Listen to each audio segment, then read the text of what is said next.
O TDAH, ou seja, o transtorno de déficit de atenção e hiperatividade, na população adulta, está sendo cada vez mais diagnosticado. Possivelmente você conhece alguém que tenha que seja mais agitado, tenha dificuldade em concentração, não consiga fazer suas tarefas, ou seja, é algo que a gente está vendo cada vez mais frequente na população adulta também. E tem muita coisa que a gente precisa esclarecer sobre isso, desde o diagnóstico correto, porque há muitas características que todos nós temos, então até que ponto isso realmente é, se tem tratamento, se não tem, como é que funciona tudo isso. Para isso, a gente tem a honra e o prazer de trazer uma profissional aqui para nós, a doutora Fabrícia Signorelli. Ela é psiquiatra do ambulatório de TDAH em adulto da Unifesp. É um prazer ter você aqui e ajudar a gente a entender esse assunto. Seja muito bem-vinda. Obrigada. Então, assim, eu acho que para a gente começar, é o que eu estava mais ou menos comentando no início, por que a gente está falando tanto hoje de TDAH no adulto? Provavelmente desde criança e o diagnóstico está sendo feito no adulto ou não? Isso realmente hoje a gente está observando mais nos adultos? Como é que você vê isso no sentido de por que nós estamos falando tanto e muitas vezes, inclusive, as pessoas se auto-intitulando dessa maneira? Uhum. Bom, primeiro, de fato, a gente tem falado muito mais de TDAH, porque nas últimas décadas o TDAH ele tem sido identificado na população adulta. O TDAH ele é um transtorno do neurodesenvolvimento. Como todo transtorno do neurodesenvolvimento, obrigatoriamente eles têm início na infância e tendem a persistir ao longo da vida. Os estudos mostram para a gente que nem todas as crianças e adolescentes com TDAH serão adultos com TDAH, mas os estudos falam entre 60% a 50% irão persistir com sintomas na vida adulta. Só que até algumas décadas atrás, até antes do ano 2000, não se falava do diagnóstico de TDAH na vida adulta. E aí foi se percebendo que uma porcentagem realmente dessa população diagnosticada na infância continuava a cursar com os prejuízos funcionais por conta do transtorno. Isso foi sendo cada vez mais divulgado. Aí eu coloco um pouco realmente o peso positivo, né, das mídias, a mídia que leva informação de qualidade. Isso foi sendo cada vez mais divulgado. E os adultos que apresentavam esse funcionamento de TDAH com as dificuldades, sejam do ponto de vista de atenção, foco, as disfunções executivas, né, que são fortemente presentes no TDAH na vida adulta, então falha no planejamento, organização de tarefas, execução, gerenciamento de tempo. Essas disfunções executivas são fortemente presentes no TDAH no adulto e prejudicam a realização de atividades em mais de domínio, no trabalho, na vida pessoal, na vida familiar, muitas vezes no gerenciamento da vida financeira, começaram a se identificar com essas informações e foram em busca do diagnóstico. Outra coisa também que aconteceu é que os critérios foram ficando mais ampliados. Então, quando a gente olha para toda a trajetória, desde que surgiram as primeiras classificações dos transtornos de déficit de atenção, o que a gente tem hoje, entende como TDAH... Aumentou bastante exatamente. O leque. É um espectro, né? É um espectro. A gente entende como um transtorno heterogêneo e dimensional. Então, hoje, muitas pessoas se encaixam nessa classificação. Mas também aí vem a grande questão que a gente tem que tomar cuidado, porque a gente precisa ter um número mínimo de sintomas para o diagnóstico, né? Na vida adulta, pelo menos 5, e para criança e adolescentes, pelo menos 6. Numa mistura de sintomas, né? Nós temos 9 sintomas relacionados à desatenção e 9 sintomas relacionados à hiperatividade e impulsividade. E aí tem diversas apresentações clínicas, porque essa é que é a grande questão. Hoje em dia as pessoas se identificam com uma dificuldade e já acham que se entendem como tendo o diagnóstico de TDAH. Mas vamos lá, vamos por esse aí que eu queria chegar, né? Aquele indivíduo que é distraído, que vira e mexe e esquece as coisas, marca a reunião. Assim. Tipo assim, eu conheço uma pessoa. Eu conheço uma pessoa. Não, mas ele esquece da reunião, não marca no horário, é desorganizado na agenda, não tem o seu gerenciamento de tempo, começa uma atividade e não termina, tem dificuldade em exercitar. Como é que ele... Vamos falar desses sintomas e como é que a gente realmente faz o diagnóstico, que não há um exame, obviamente, para isso de imagem, vou fazer uma ressonância, vou fazer um eletroencefalograma para saber se a pessoa tem um TDAH ou não, mas como é que ela deve, primeiro, suspeitar e quando é que a gente, dentro desses critérios todos de sintomas que precisam estar presentes ou não, a gente classifica ou faz o diagnóstico? Então, primeiro ponto é isso, essa é a identificação, né? Claro que muitas vezes a pessoa chega no psiquiatra com alguma queixa, talvez de uma comorbidade que é muito comum, especialmente na vida adulta. Claro. Imagina você transitar a vida toda com essas dificuldades e com impacto negativo, às vezes em perda de emprego, escolaridade, fracasso profissional e acadêmico, né? Tem um impacto e vão se instalando as comorbidades. Perfeito. Muitas vezes o adulto chega pela comorbidade, não chega nem com a suspeita do TDAH. Mas na avaliação, obrigatoriamente, né? E realmente é um diagnóstico clínico, tá? Então, não existe exames para o diagnóstico de TDAH. Eu atendo muitos pacientes que existem com uma avaliação neuropsicológica. Ela não é necessária para o diagnóstico. Se você olhar para qualquer guideline do mundo, qualquer diretriz taxativa, o diagnóstico de TDAH é um diagnóstico clínico. Muitas vezes você vai pedir alguns exames para excluir. Por exemplo, no caso, um déficit cognitivo ou um transtorno específico de aprendizagem, que pode estar simulando ali um TDAH, né? Ou mesmo para mensurar as disfunções executivas que o teste neuropsicológico vai te dar de uma forma mais quantitativa, Claro. né?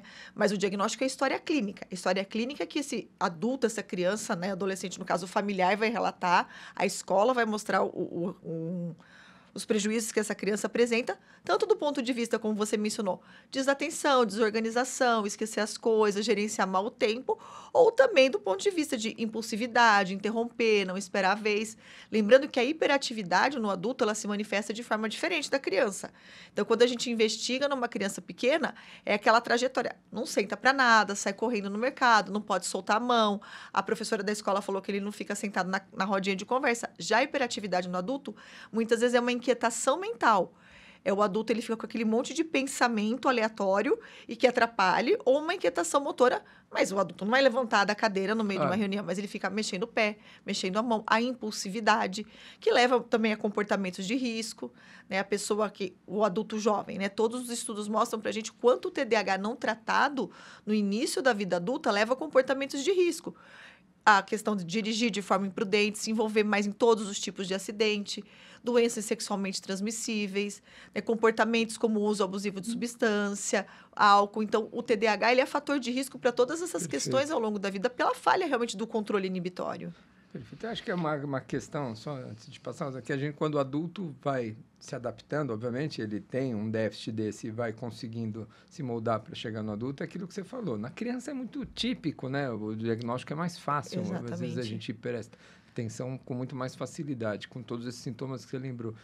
Mas eu queria ressaltar só essas questões das comorbidades, né? Porque na pediatria, em especial, a criança que tem uma dificuldade de atenção, ela acaba, de alguma maneira, manter sua autoestima, para conseguir, de alguma maneira, se socializar, tendo comportamentos, às vezes, com distúrbios alimentares, com distúrbios de agressividade, com distúrbios de depressão, enfim, com todos os outros mecanismos compensatórios que vai trazer essas comorbidades depois que chega lá. Mas no adulto isso é mais comum, então. É menos frequente ele chegar lá, eu tenho déficit de atenção, ele vem com outra causa. Hoje em dia, né, até pelas informações que chegam através das mídias, muitos adultos já procuram suspeitando que possam ter TDAH. Mas na investigação, a gente tem que avaliar qualidade de sono, presença de sintomas de humor, de ansiedade.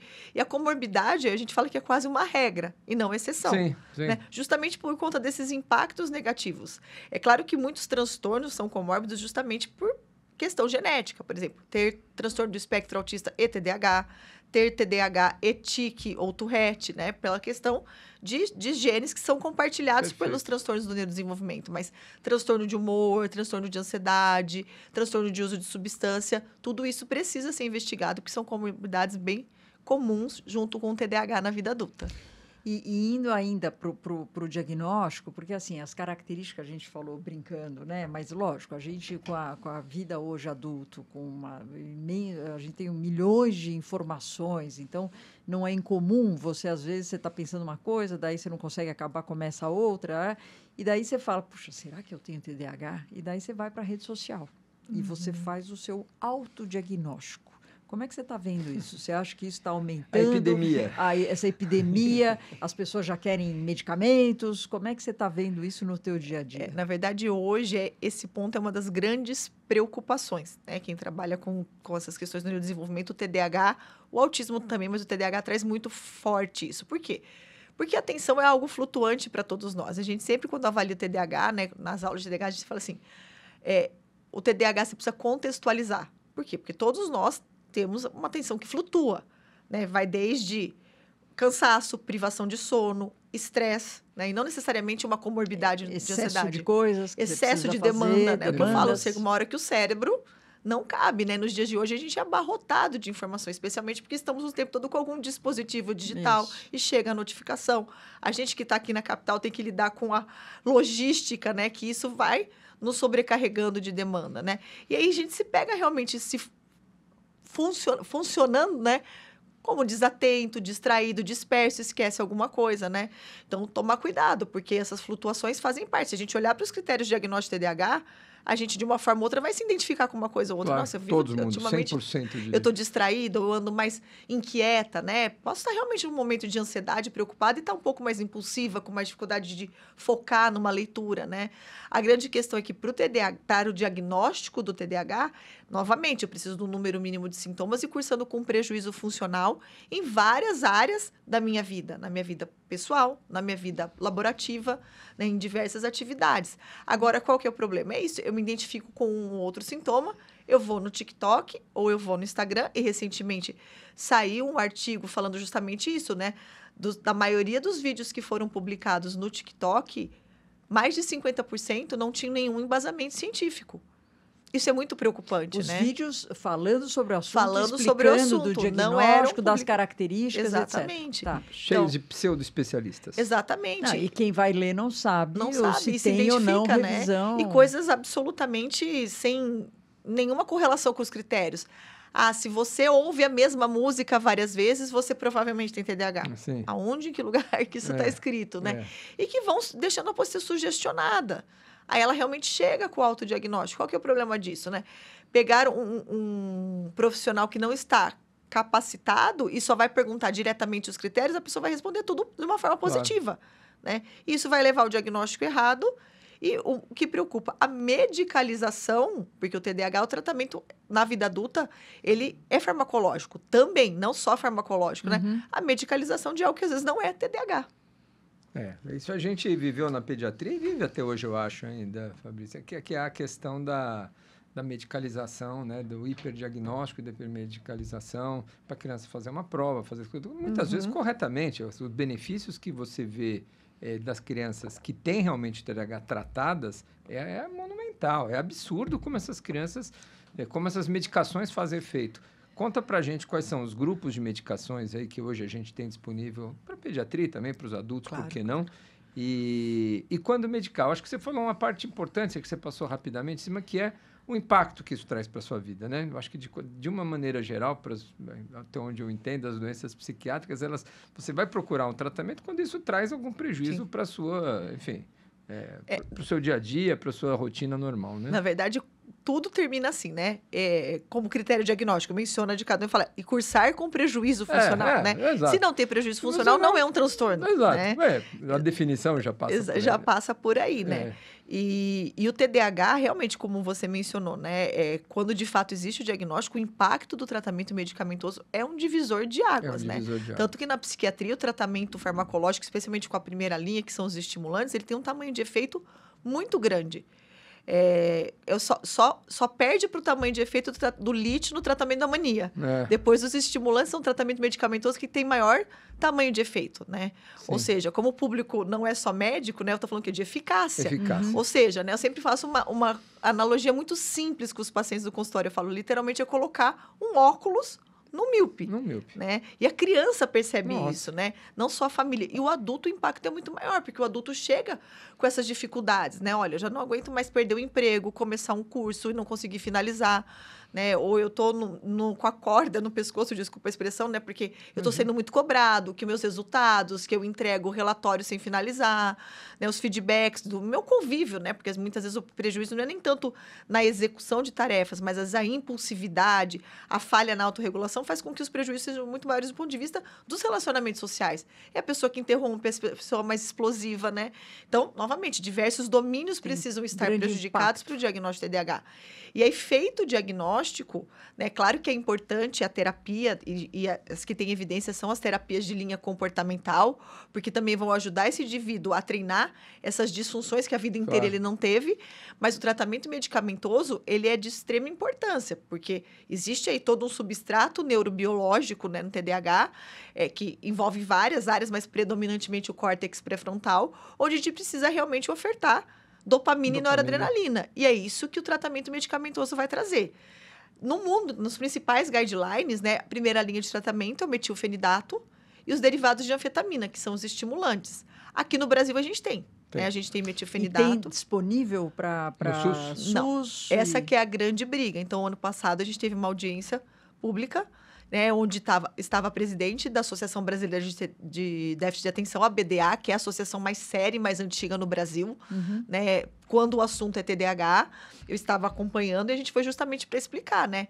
De acordo com as diretrizes do TDAH do Brasil, do Ministério da Saúde, o tratamento medicamentoso não entra com não nível de está evidência. previsto como efetivo, etc. Embora a literatura já nos respalde com relação a isso. Então, não está disponível. Então, a gente foi para pontuar, né, a importância que essas medicações sejam colocadas e disponibilizadas. Essa é a primeira SUS. linha, Metilfenidato e derivados de anfetamina. Aqui no Brasil, o único derivado de anfetamina que a gente tem é a lisdexanfetamina, que agora teve a quebra da patente, Sim. mas até alguns meses atrás a gente só tinha Venvance ou Venvance, as pessoas pronunciam de formas diferentes. Pode falar né? o nome, não tem problema. Não. Ok? Ok, Então tá. Para quem está nos ouvindo Porque às entender, vezes a pessoa não sabe, tem mas é um problema. nome que foi amplamente divulgado, e aqui é outro tópico que eu acho de extrema importância, né? O uso indevido de estimulantes e como isso acaba estigmatizando o tratamento. Quando a gente fala muito de autismo e TDAH, a gente fala muito dos estigmas do diagnóstico, mas esse uso fora do contexto acaba verdade. estigmatizando o Verdade. tratamento. Eu ia até te fazer uma pergunta Por isso que eu acabei usando o nome linha, comercial. que é os pacientes... Eu sou infectologista, não sou psiquiatra, mas às vezes os pacientes pedem que prescreve, etc., porque vai fazer um concurso, porque vai fazer uma prova, ou seja, o sob demanda, né? Então, eu estou numa demanda que eu tenho que focar para fazer aquilo, estudei o ano inteiro e agora é a prova. Existe alguma evidência do benefício desse uso sob demanda? Para quem não tem a doença. Para quem não tem a doença. Na verdade, tem saído vários estudos, né, falando dessas smart drugs. E quando você pega teste estruturado, não tem uma melhora da performance. Agora, existe sim uma sensação subjetiva de maior produtividade. Você está sob efeito de um estimulante, você vai se sentir mais enérgico. E esse que é o grande problema, porque aí a pessoa que está usando, né, para trabalhar mais tempo, né? E aí a gente fala dos Faria Limers, né? Que saiu uma matéria na Veja uns 2 anos atrás falando justamente do uso da lisdexanfetamina nesse contexto. E não é uma realidade só do Brasil. De acordo com a Federação Mundial de TDAH, já é um problema de saúde pública no mundo. Seja para aumentar a produtividade laborativa ou uso acadêmico, né? Ou até recreativo. Isso que eu vou falar, Então, os estimulantes são usados. Científico não tem evidência. Não aumenta a performance. Não aumenta, de muito cognição. pelo contrário. Tem testes que a pessoa passa a performar pior. Porque quando você olha para a curva ali da necessidade de dopamina e noradrenalina, se você ultrapassa, é um invertido. Tá. Né? Então, você começa a ter mais inflexibilidade cognitiva, você ter pior até de desempenho cognitivo e executivo em algumas tarefas. Olha só. Então, Interessante. Não, isso não é raro a gente ver gente fazendo esse uso, entre aspas, recreativo, como você bem lembrou. E vai aumentando a dose, né? Porque a sensação de estimulante... A tal não é, chega a ser uma dependência, mas a pessoa A busca acha constante dessa que sensação. não vai ter o mesmo desempenho, a mesma performance. E isso traz um estigma muito ruim, for... né? Porque aí fala, eu fiquei dependente da medicação, e fala o nome, aí você vai prescrever, a família fica escandalizada. Não é isso que saiu na Veja outro dia. E aí a gente tem que explicar. E que bom que a gente tem hoje uma literatura científica que vai nos dando respaldo para passar segurança mesmo para o paciente e para as famílias, né? Eu queria falar um pouquinho sobre o autismo. Claro, lógico, você trata muito disso. E antes de entrar no autismo em especial, aspectos genéticos, tanto da TDAH quanto do autismo.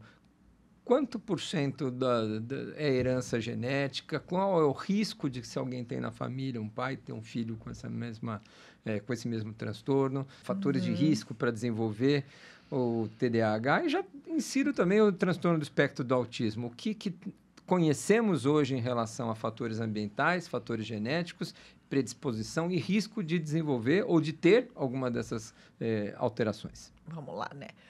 falando primeiro do TDAH. O TDAH, ele é realmente de herança, etiologia multifatorial. A genética, sem sombra de dúvidas, tem um peso muito grande. Os estudos falam 60% a 90% de herdabilidade genética. É um transtorno, do ponto de vista genético, de herança genética poligênica, ou seja, um único gene ele não vai explicar todo o TDAH, né? Mas a genética tem um peso muito importante. Então, assim, ter familiares de primeiro grau é muito comum.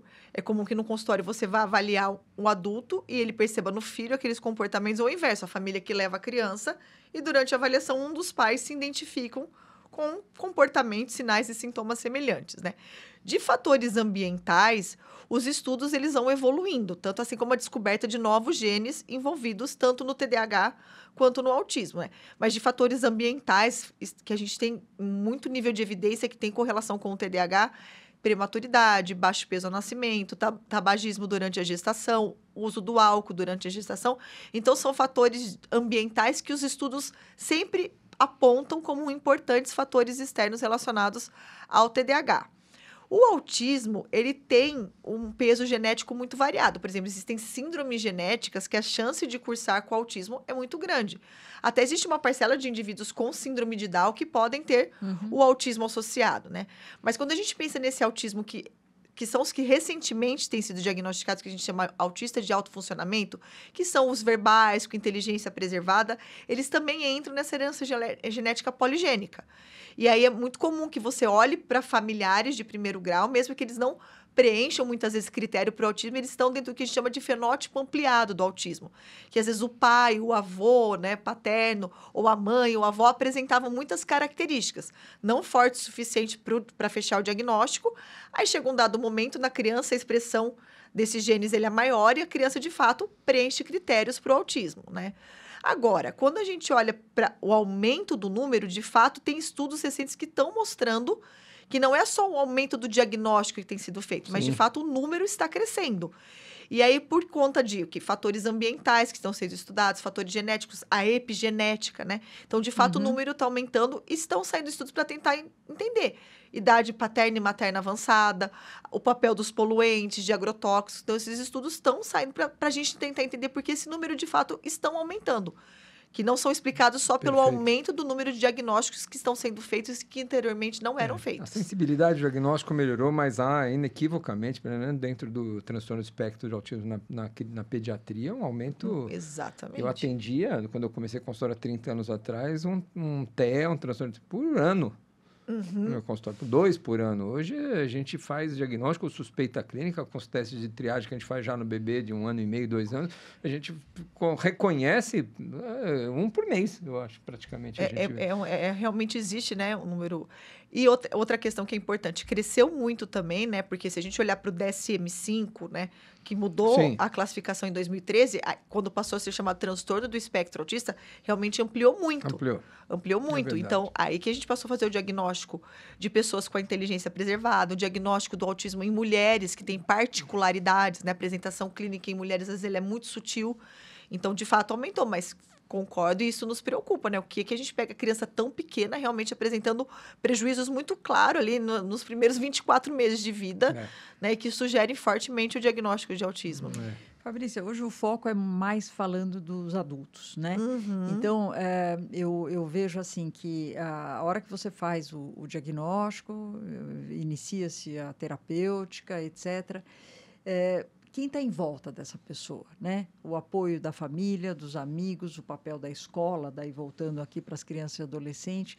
Como é que essas pessoas que convivem no dia a dia podem ajudar, auxiliar? Tem alguma coisa que possa melhorar, além da parte farmacológica, claro, e a terapia que você já falou, o papel de quem está no entorno? Eu acho que a primeira ajuda, na maioria das vezes, vem com o próprio diagnóstico.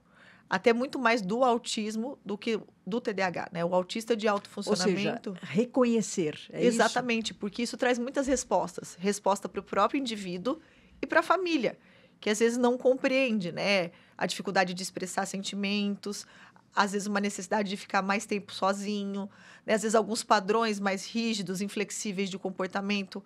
Se a família não tem conhecimento disso, entende como uma pessoa difícil, uma pessoa que não se esforça para expressar afeto, para expressar emoção. Então, o diagnóstico traz respostas para um cônjuge, para um filho, né? E aí até para o próprio indivíduo, que quando ele tenta fazer uma história retrospectiva, ele fala, na verdade, desde criança eu me sinto diferente. Né? A gente está falando de um transtorno de neurodesenvolvimento. Certo. Então, você explica muito. Então, quando você explica para a pessoa o diagnóstico, você traz respostas de uma vida inteira.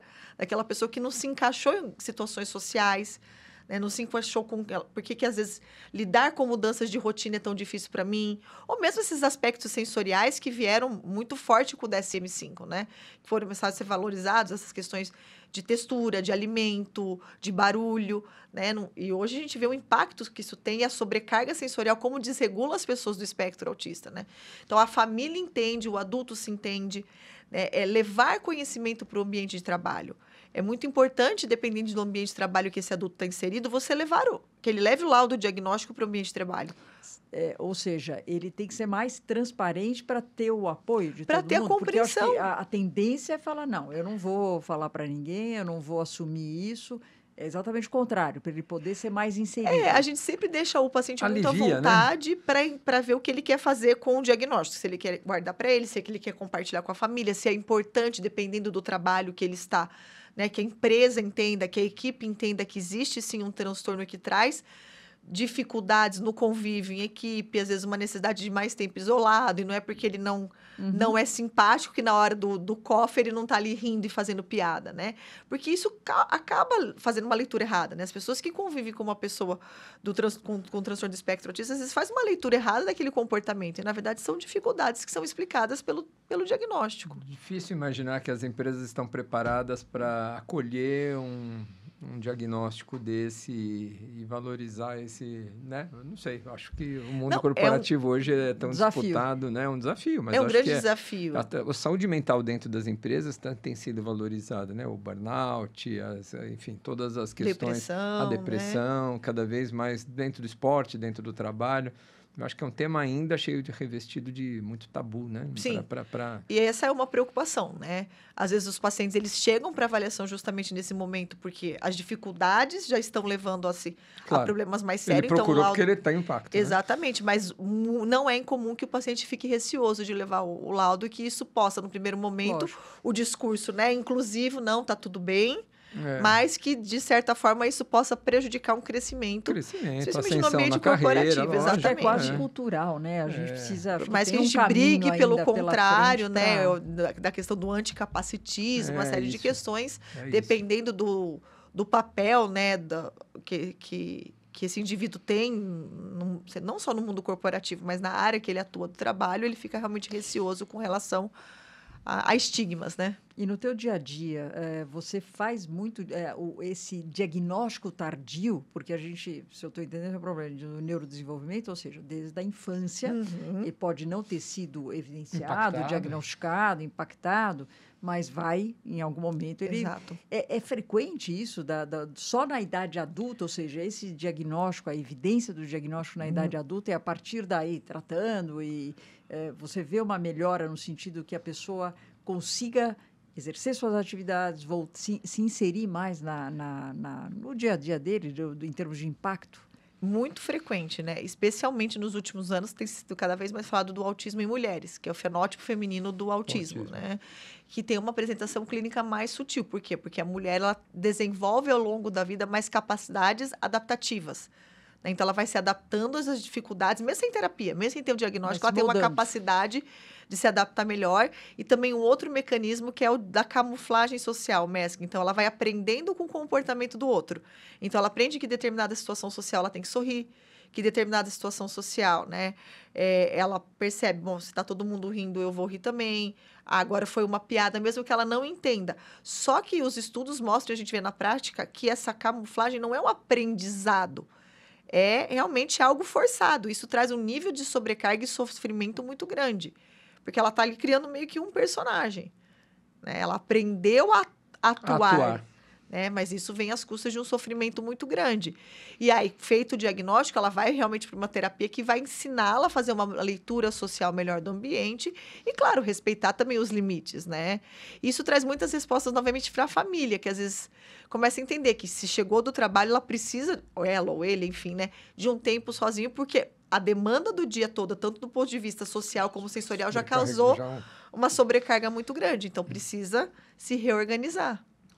Fabrício, aqui no nosso podcast, a gente sempre, quando discute qualquer assunto de saúde, quase sempre é de saúde, isso sempre nos chama a atenção a questão do acesso a tratamento, a diagnóstico, a medicamento, as grandes desigualdades que tem no país, né? Então, para qualquer lado que a gente olhe, a gente está conversando aqui, provavelmente muita gente que está nos ouvindo tem acesso à informação, tem acesso a um psiquiatra, tem acesso, mas não é a realidade do Brasil como um todo.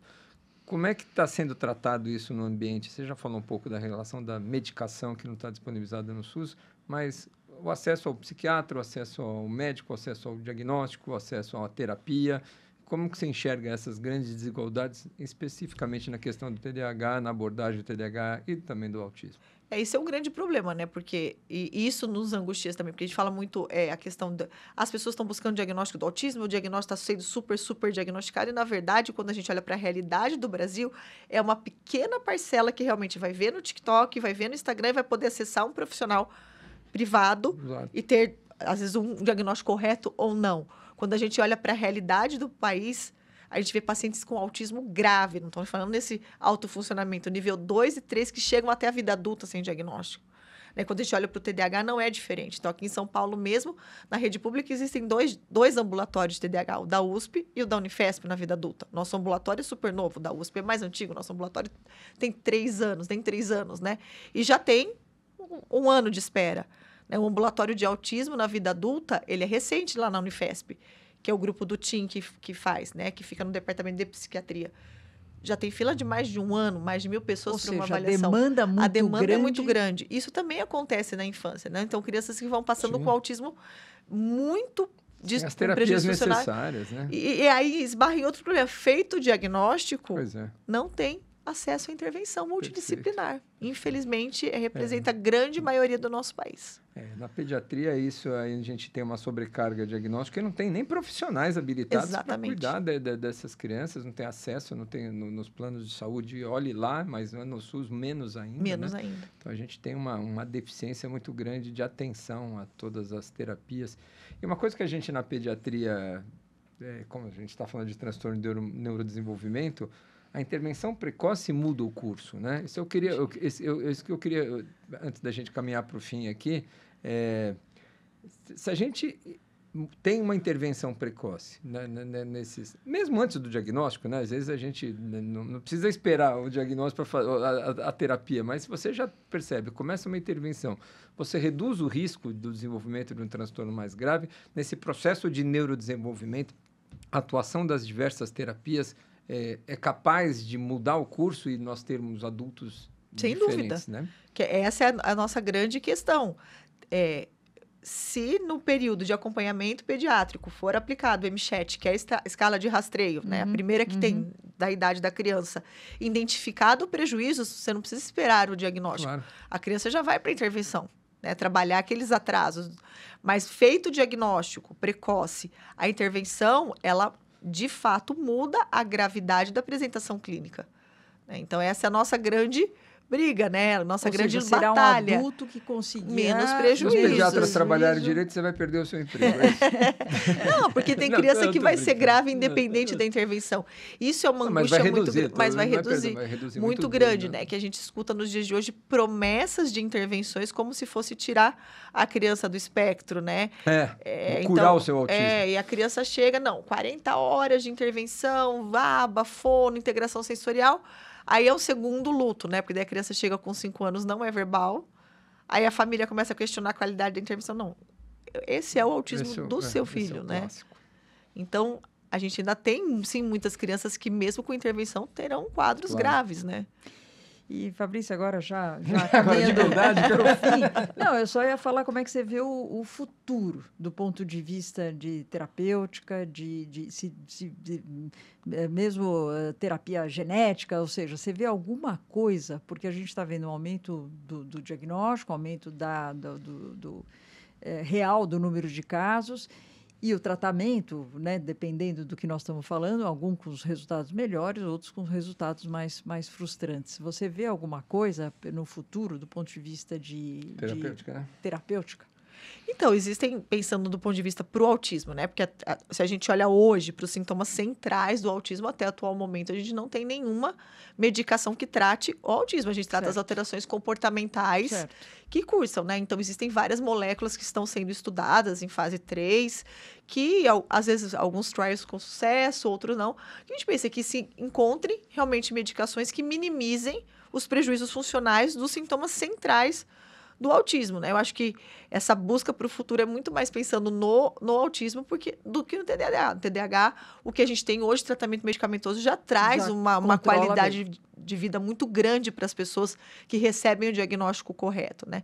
Mas o autismo, a grande questão é justamente essa, né? Pensar no futuro que se encontrem medicações que ajudem. Claro, descobrindo ali, entendendo melhor do ponto de vista genético, né? Lógico. É a grande busca. Hoje, acho que não só na minha área, mas em tudo, a gente tudo. espera na genética a resposta, os estudos genéticos, resposta aí para muita coisa, né? Muito bom, Fabrício. Obrigado por ter vindo conosco. Eu que agradeço o convite. Agradeço muito. Acho que foi muito bom o papo, um monte de esclarecimentos. Aproveito para convidar todo mundo a seguir nós, o @R3K Oficial. Temos vários episódios, vários temas, como esse de hoje, que é tão importante, nas nossas redes sociais, @Renato Kfouri, @Rosana Richman, e, claro, a Fabrícia, que é a Fabrícia Signorelli, eu vou falar Signorelli, _psiquiatra, onde certamente você deve ter também conteúdos interessantes para poder estar falando. E achei muito interessante saber que hoje, pelo menos na Unifesp e no HC, você tem, pelo menos, o primeiro passo para ter acesso ao ambulatório específico para essa população. Muito obrigada mesmo por você estar aqui com a gente. Prazer, uma honra, viu, Patrícia? Obrigada. Fabrícia, obrigado.